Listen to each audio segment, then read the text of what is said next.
Morning my dear student, welcome to my channel KPS Academy. I hope आप लोग अच्छे होंगे, स्वस्थ होंगे, मस्त होंगे और अपनी पढ़ाई अच्छे से कर रहे होंगे।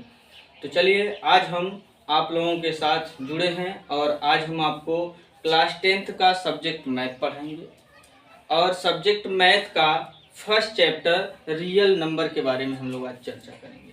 तो आज हम रियल नंबर को एक बेहतरीन क्लास के साथ समाप्त करेंगे और आप हमारे साथ जुड़े रहिएगा। लगातार हम आपको एक एक क्वेश्चन, इसके A1.1 एक्सरसाइज के एक एक क्वेश्चन को अच्छी तरीके से जानेंगे और सीखेंगे।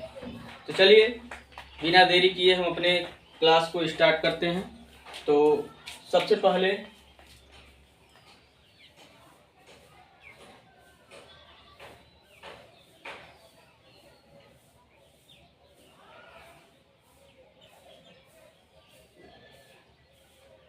चैप्टर हमारा है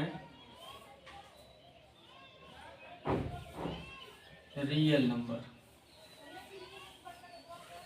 यानी कि वास्तविक संख्या, इसको हिंदी में बोलते हैं।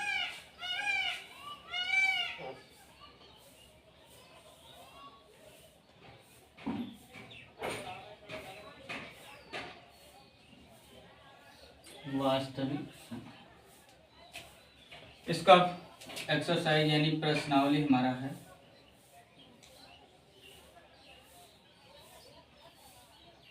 1.1।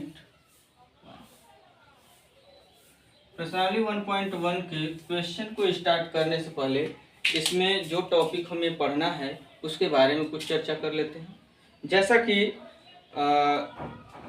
फैक्टर, हमें सबसे पहले इस एक्सरसाइज में पहले क्वेश्चन में फैक्टर के बारे में पढ़ना है। तो फैक्टर यानी गुणनखंड होता क्या है, ये सबसे पहले हमें जानना जरूरी है। तो आइए जानते हैं फैक्टर होता क्या है। आप प्रीवियस क्लासों में जैसे कि 6, 7, 8 में गुणनखंड के बारे में पढ़े होंगे। यदि आपको उसके बारे में अच्छी तरीके से जानकारी नहीं है तो फिर भी हम स्टार्ट से बिल्कुल इसके बेसिक कॉन्सेप्ट से यहाँ सीखेंगे। तो चलिए, सबसे पहले हम जानेंगे कि फैक्टर क्या होता है, यानी गुणनखंड क्या होता है। गुणनखंड क्या होता है, फैक्टर।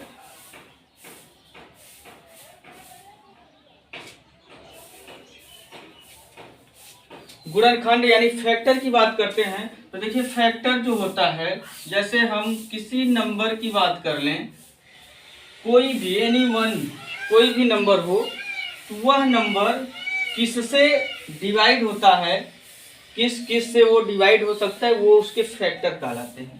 जैसे 2 की बात करें तो 2 हमारा 1 से डिवाइड होता है और 2 से डिवाइड होता है। तो यानी हम कहेंगे कि इस 2 का फैक्टर जो है, यानी गुणनखंड जो है, वो 1 होगा और 2 होगा। इसके बाद हम जैसे 4 की बात कर लेते हैं तो 4 में देखा जाए तो ये 1 से भी डिवाइड होगा, 2 से भी डिवाइड होगा और 4 से भी डिवाइड होगा। तो यानी 4 का फैक्टर यानी गुणनखंड जो हो जाएगा वो हमारा 1, 2 और 4 हो जाएगा।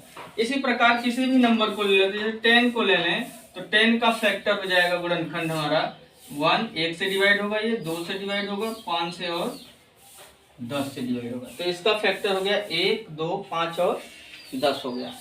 तो चलिए आगे देखेंगे हम। तो आगे यहाँ हमारा हो जाएगा इसी प्रकार, जैसे 20 को ले लेते हैं तो इसका फैक्टर 1, 2, 4, 5, 10, 20, तो एक्सेट्रा ऐसे ही सारे नंबर होंगे। यानी फैक्टर का मतलब यही होता है कि कोई भी नंबर कितनी बार, मतलब किस किस संख्या से डिवाइड हो रहा है, वो उसका फैक्टर यानी गुणनखंड कहलाता है। तो फैक्टर गुणनखंड की बात हो गई। अब इसी में एक कॉन्सेप्ट हमको पढ़ना है, अभाज्य गुणनखंड, प्राइम फैक्टर। अभाज्य गुणनखंड के कॉन्सेप्ट पर ही पहले एक्सरसाइज का पहला क्वेश्चन हमारा लगेगा। तो इसलिए पहले हमें जानना है कि अभाज्य गुणनखंड क्या होता है।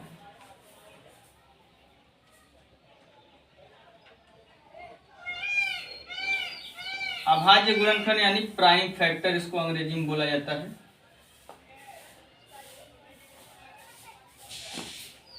प्राइम फैक्टर, अभाज्य गुणनखंड प्राइम फैक्टर की बात करें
हाँ, तो हम अभाज्य गुणनखंड प्राइम फैक्टर के बारे में जानेंगे। अभाज्य गुणनखंड की बात करते हैं तो देखिए, जैसे हम 4 को ले लेते हैं तो 4 का अभाज्य गुणनखंड, यानी कौन सी ऐसी अभाज्य संख्याएं हैं जो 4 को काट सकती हैं, वो इसका अभाज्य गुणनखंड कहलाएगा। जैसे 4 का अभाज्य गुणनखंड की बात करें तो 4 हमारा 2 से कटेगा, फिर 2 से कटेगा, यानी इसको इस प्रकार से लिखा जाएगा, यानी 4 का अभाज्य गुणनखंड होगा 2 × 2 होगा, यानी 2 × 2, इस प्रकार से। जैसे हम 6 की बात कर लेते हैं तो 6 का अभाज्य गुणनखंड हमारा हो जाएगा 2 × 3 हो जाएगा। और देखिए ये 2 × 2 को हम 2 का स्क्वायर भी लिख सकते हैं। इसी प्रकार यहाँ यदि 8 हो जाए तो 8 के लिए हम कहेंगे 2 × 2 × 2, यानी इसको 2 के पावर 3 करेंगे। 10 हो जाए तो 10 का अभाज्य गुणनखंड 2 × 5 हो जाएगा। और इसे हम करते कैसे हैं, आप पढ़े होंगे, जैसे 4 को हमें डिवाइड करना है, फैक्टर निकालना है, तो इसको 2 से काटेंगे, 2 दूनी 4, 2 1 कम 2, तो ये 4 का फैक्टर हो गया 2 × 2। ये 6 का हमें करना है तो 6 के लिए जानेंगे, 2 से पहले काटेंगे, 2 3 6, फिर 3 1 कम 3, तो ये 2 × 3 हो गया 6 का। 8 की बात करते हैं तो 8 का फैक्टर देखिए, 8 का फैक्टर हो जाएगा 2 चौका 2 दूनी 4, 2 1 कम, तो ये हो गया 8 का फैक्टर। 10 की बात करें तो 10 को कुछ हम इस प्रकार से काटेंगे, 2 पंजे 10, 5 1 कम 5, तो ये हो जाएगा हमारा 2 × 5। तो इस तरीके से फैक्टर हम करेंगे, यानी अभाज्य गुणनखंड किया जाता है। तो आप देख लीजिए, ये कॉन्सेप्ट सीखे होंगे, आप ऐसे करना आप सीख चुके होंगे, पहले से 6 7 8 में आपको बताया गया होगा। यदि नहीं बताया गया तो इसके लिए केवल आपको टेबल आना चाहिए, और वो जो संख्या काटना है, सबसे पहले हम प्रारंभ करेंगे छोटी अभाज्य संख्या से, जिसमें छोटी सबसे अभाज्य संख्या हमारा 2 होता है, तो सबसे पहले हम 2 से काटना शुरू करते हैं। तो ये इस प्रकार से हमारा क्या हो जाएगा, इस प्रकार से इसका फैक्टर हम करेंगे। तो देख लीजिए, कॉन्सेप्ट आपको समझ में आ गया होगा। नहीं भी आया तो आप इसका स्क्रीनशॉट ले लीजिए, प्रैक्टिस कर लीजिएगा ऐसे क्वेश्चन को। फिर उसके बाद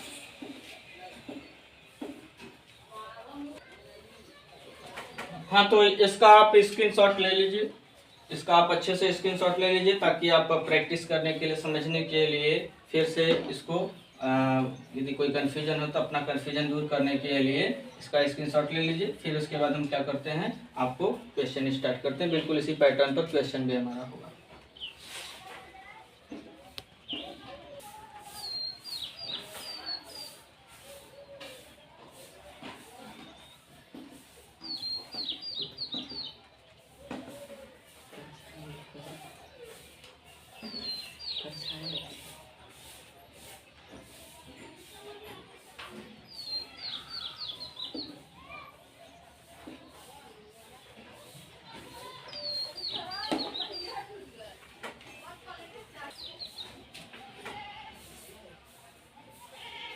तो यहाँ अब हम स्टार्ट करेंगे इसके क्वेश्चन नंबर फर्स्ट को। तो क्वेश्चन नंबर फर्स्ट में देखेंगे तो इसमें देखिए बोला है कि कुछ नंबर्स दिए हैं, इसके अभाज्य गुणनखंडों के गुणनफल के रूप में लिखो।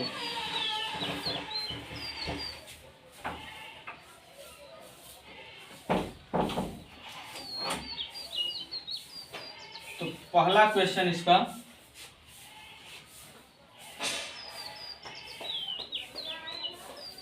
दिया है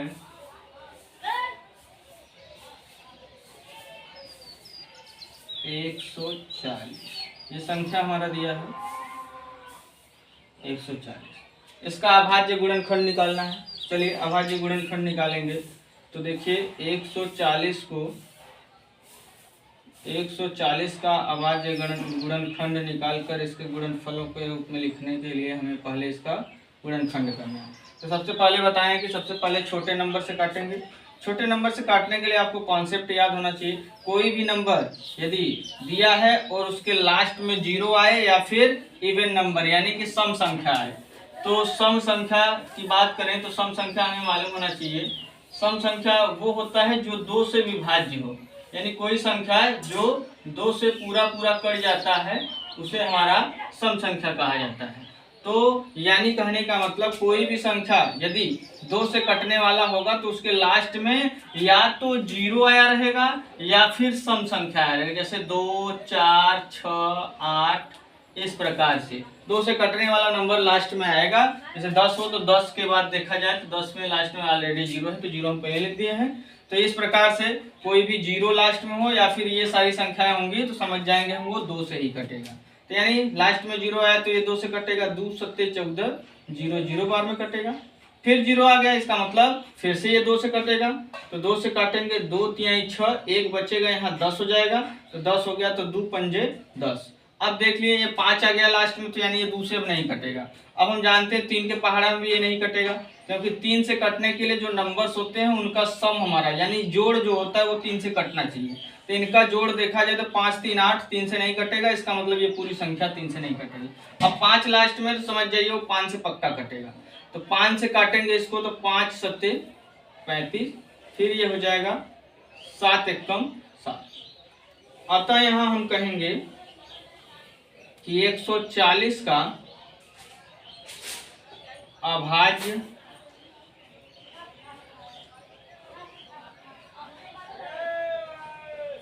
गुणनखंड, ये इसका अभाज्य गुणनखंड हो जाएगा 2 गुणे 5 गुणे 7।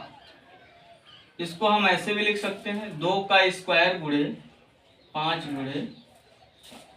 तो इस प्रकार से इसके अभाज्य गुणनखंड को हम करेंगे। तो आप देख लीजिए बिल्कुल आसान है, बस आपको टेबल आना चाहिए, वो संख्या उससे कट रही है कि नहीं इस पर ध्यान देना है, और काटने के बाद इस प्रकार से हमें उसका अभाज्य गुणनखंड गुणनफल के रूप में लिखना है। तो ये पहला क्वेश्चन हो गया, आप इसे नोट कर लीजिए, स्क्रीनशॉट इसका ले लीजिए। फिर उसके बाद ऐसा ही एक क्वेश्चन और आपको हम बताएंगे, उसके बाद इसमें जितने क्वेश्चन हैं बिल्कुल इसी पैटर्न पर लेंगे, तो वो आपको होमवर्क के रूप में देंगे। उसके बाद हम नेक्स्ट क्वेश्चन पर चलेंगे। आप इसका स्क्रीनशॉट ले लीजिए, फिर उसके बाद हम आगे क्वेश्चन को बताते हैं।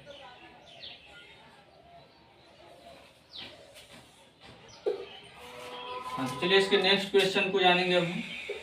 पहले का तीसरा प्रश्न, दूसरा वाला थोड़ा इजी है इसलिए हम तीसरा थोड़ा सा बड़ा नंबर से तो तीसरे वाले को करते हैं।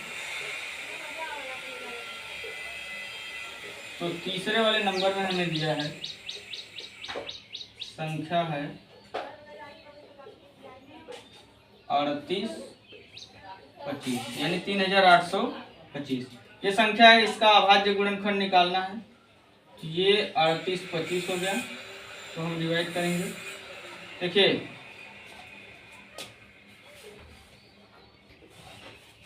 चलिए तो इसको सॉल्व करते हैं।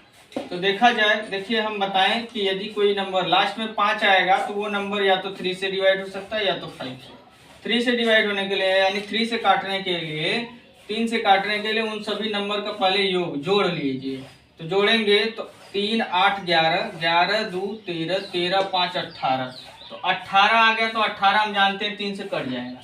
जब 18 3 से कट जाएगा इसका मतलब ये पूरा नंबर 3 से कट जाएगा। कोई भी संख्या दिया हो वो 3 से कटेगा कि नहीं, उसके लिए सबको जोड़ लेते हैं। 3 + 8 + 2 + 5 ऐसे जोड़ेंगे तो ये 18 आएगा। 18 3 से कटता है यानी इसका मतलब ये पूरा नंबर कट जाएगा 3 से।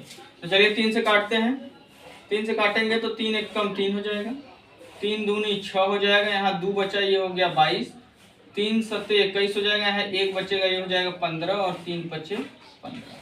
अब फिर देखिए फिर सम कीजिए, 5 आ गया तो फिर प्लस करेंगे, 1 और 2 3 हो जाएगा, 7 3 10 5 15 यानी ये हमारा फिर 3 से कट जाएगा। 3 से काटेंगे 3 चौका 12 हो गया, 3 दूनी 6, 1 बचेगा 15, 3 बचे 15। अब फिर से इसको देखेंगे, 4 2 6, 6 5 11, 11 3 से नहीं कटता, इसका मतलब ये 3 से नहीं कटेगा।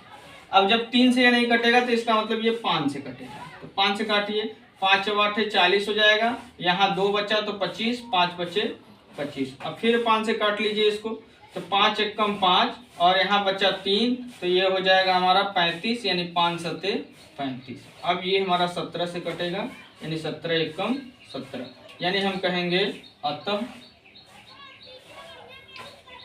38 25 का अभाज्य गुणनखंड अभाज्य गुणनखंड ये होगा हमारा 3 गुणे 5 गुणे 5 गुणे 17 ये होगा। या फिर इसी को ऐसा भी लिख सकते हैं, 3 2 बार आया तो 3 का स्क्वायर, 5 2 बार आया तो 5 का स्क्वायर गुणे 17, ये इसका आंसर हो गया। तो इस तरीके से आपको अभाज्य गुणनखंड निकालना है। तो सभी क्वेश्चन ऐसे ही लगेंगे इसके। तो इसमें 4-5 क्वेश्चन है, 2 हम बता दिए, 3 जो है होमवर्क के रूप में आपको दे दे रहे हैं, आप लगा कर आइएगा। फिर नेक्स्ट डे जो है हम आपको नेक्स्ट क्वेश्चन के बारे में बताएंगे।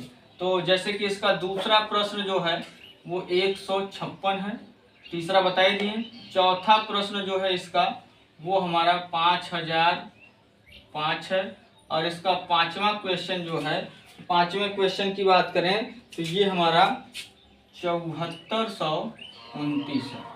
तो ये 3 क्वेश्चन है, आपको होमवर्क के रूप में करना है। और यहाँ पर आपको ये हम 1-2 क्वेश्चन बता दिए हैं, पहला और तीसरा इसका, कि कैसे हम सॉल्व करेंगे।